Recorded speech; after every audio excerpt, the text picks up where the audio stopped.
my name is Rebecca Bogardus. I am going to tell you all about this hymn improvisation page that we have here. I'm going to tell you what it is and why we're doing it. Also, I'll give you a preview of kind of how I expect it to be used, but of course it should be used however you want to use it. And then there are always disclaimers at the end. So you shouldn't have to watch this whole video if you don't want to. Only watch it if you actually care to hear who I am and why I think I'm not qualified to do this, but I'm doing it anyway. So here is what this project is. I'm creating this as a resource to help musicians, church musicians, start improvising on hymns or primary songs. I am creating this primarily for keyboard musicians in the Church of Jesus Christ of Latter-day Saints. We have very specific musical traditions. It will be aimed towards them, but certainly the principles here could be applied to anything. Any style of church music, any instrument. Some of the tools that we'll be talking about are definitely more appropriate for harmony instruments like piano, guitar. You could do this on guitar pretty easily as well if you feel comfortable moving around. Some of them would be more appropriate on a solo instrument like a flute or a violin, where and those are the ones that tend to be better on organ as well, where you can manipulate your sustained sound in a way that you cannot do in the piano. But the goal of this is to help people worship better through music. And so we'll talk more about the why later. What this is a collaborative effort. I actually originally wanted to do this as Zoom, but it sounds like YouTube videos are a slightly better option to go with. But I would love for you to get involved, please, because I'm not an expert, as you'll hear later. Share videos of techniques that you have tried that work, or just write it in our forum below. It should be right down there if I do my website correctly. Again, I'm not an expert. Ask questions if something is way confusing to you, or if you think, oh, I wish that when you demonstrated it, you would do this instead so I could see the music or hear the whole song put together, or whatever it is that you think, oh, it would be better if we could see it differently, or can you explain this concept in a different way, or better yet, could somebody else explain this concept? It's always better to hear from more than one person, right? What this is not a music theory course. It does presuppose that you know how to read music and a few other things. You know what a time signature is. Hopefully you understand basic terms like octaves and things like that. But this is not a music theory course. There will be an entire section of videos here, hopefully, eventually, for things meant for people who do understand the music theory side. And all music theory is understanding the building blocks, the patterns, and having the vocabulary to talk about it with other people, which you probably know more of than you think. You just don't know the names for them. So, if you feel like you need to know more music theory, there are lots of resources online for you to learn more about that on your own. But I will not go into what a certain chord is, what a dominant chord is, or what a harmonic versus a melodic minor is. That, if that kind of information is necessary to understand what I'm doing, I will mark it as a music theory required video. And if you're confused, you can ask questions, but it'd be better first to go and see what you can find online, because somebody else has probably asked that elsewhere, just not on this site. So let's talk about why we're doing this. In our church, we have very specific, as I said before, musical traditions, and it looks different than in a lot of churches, and there are good reasons for that. And some people struggle with it, and some people don't. But here is our goal. I'm just going to read this from our hymn book, and it's also in the general handbook for our church. Inspirational music is an essential part of our church meetings. Now, here's what they do. The hymns invite the Spirit of the Lord, create a feeling of reverence, unify us as members, and provide a way for us to offer praises to the Lord. So it does all of those things. And as musicians in the church, it's our job to help make that happen and to do all we can to have that happen. Right now, it's an especially hard time for that to happen because as we speak, for several months in my branch, and if you don't know what that means, that's okay. It's particular to our church. I'll throw around vocab. That's a congregation. My branch has not been singing for several months, but we still have music. We are still having meetings. In some areas of our church, people are singing, which is wonderful.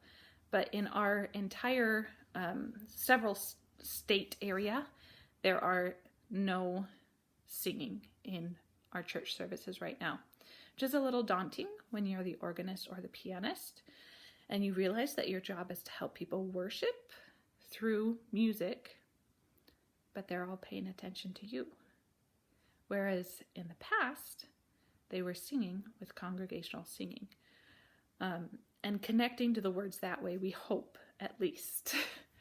So my experience as I have gone on through this several month process, once our church started holding services again after coronavirus eased up just a little bit out here, and once the hospitals were not in danger of being overwhelmed and all of that, we went back to church. There was no singing, and I thought, I need to provide a way for people to connect to the words of the music, even though they are not singing the words.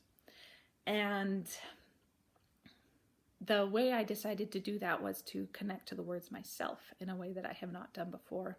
It's actually been incredibly valuable to me because I will admit that before this point, I've been an organist or pianist long enough that I spent an awful lot of time playing the hymns and the primary songs for the church, and many of them I know very, very well.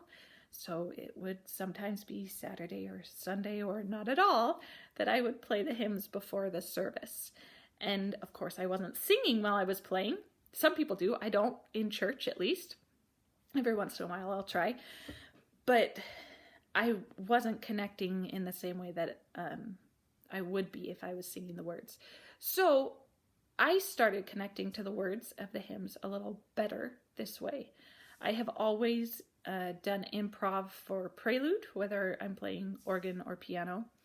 And so I decided I would extend that into creating a mini arrangement of each verse, not a written down arrangement, just in my head. Oh, in this verse, I want it to be big and dramatic. And this one, I want it to be soft and beautiful, and go through that.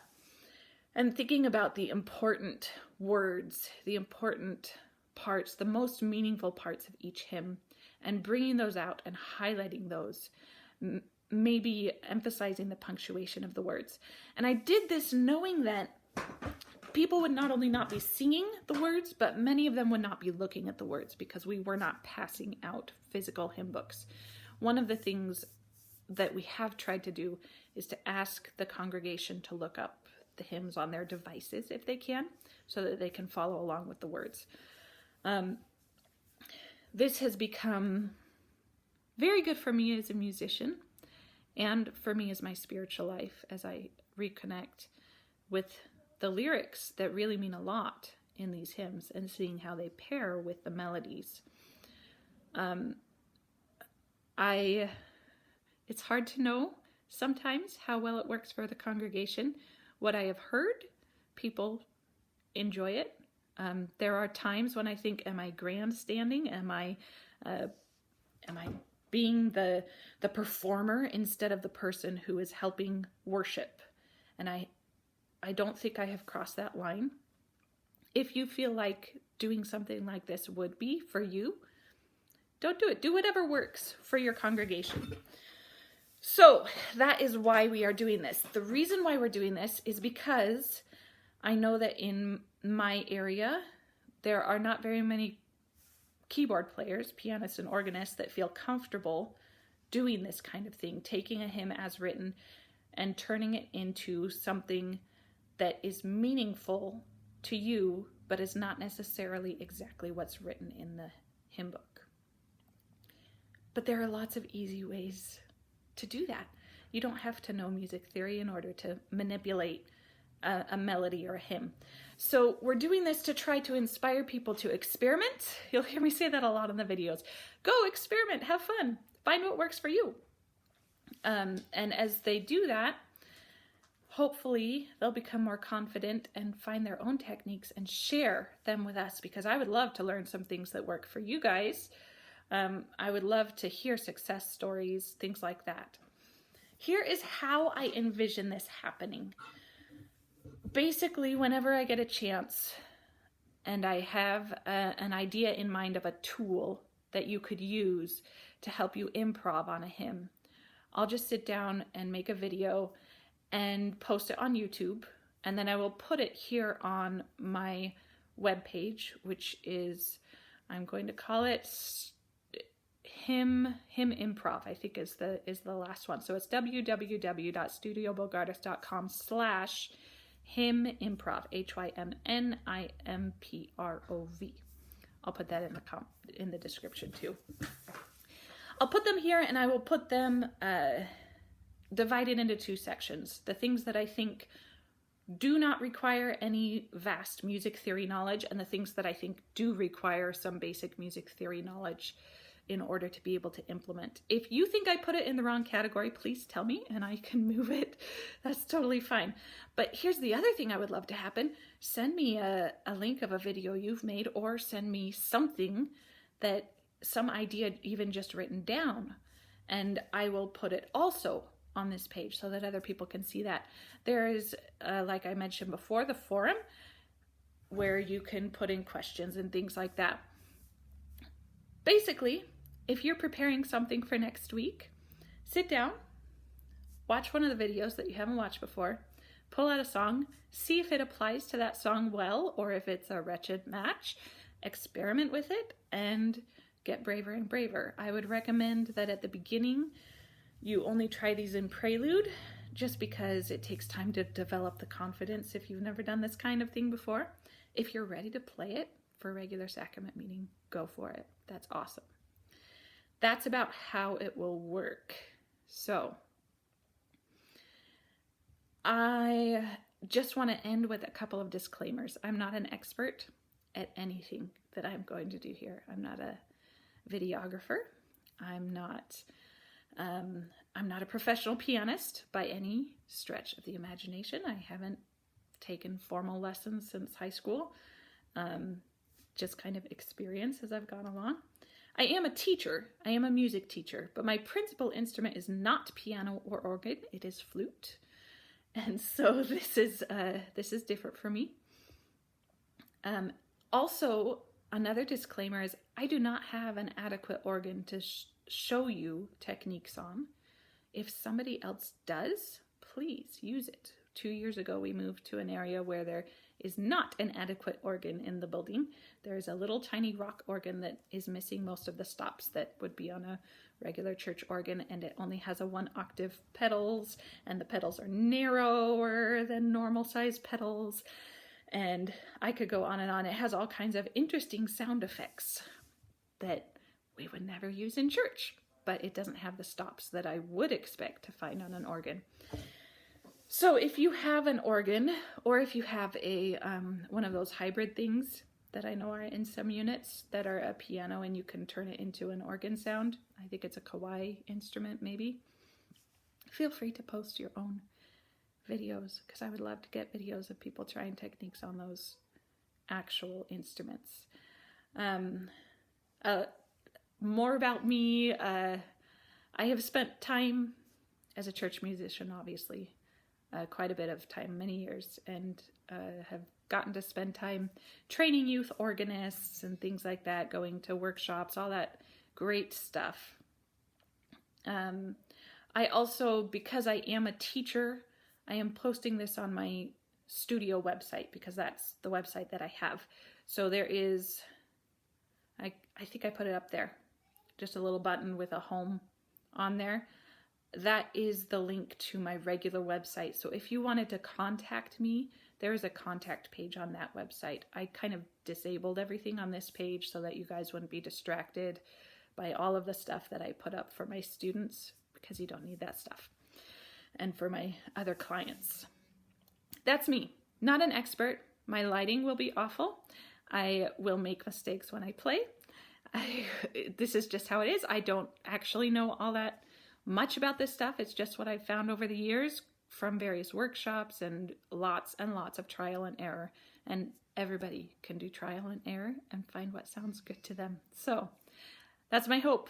Go out, experiment, make music better. And even once people are singing again, this will be better because then you can apply this to your preludes and your postludes, and you can also apply it to your own life. It's very, very satisfactory to sit and be able to just play and express your emotions while being freed from what's on the page. So please take advantage of it. Let me know what you want to see different. Thanks.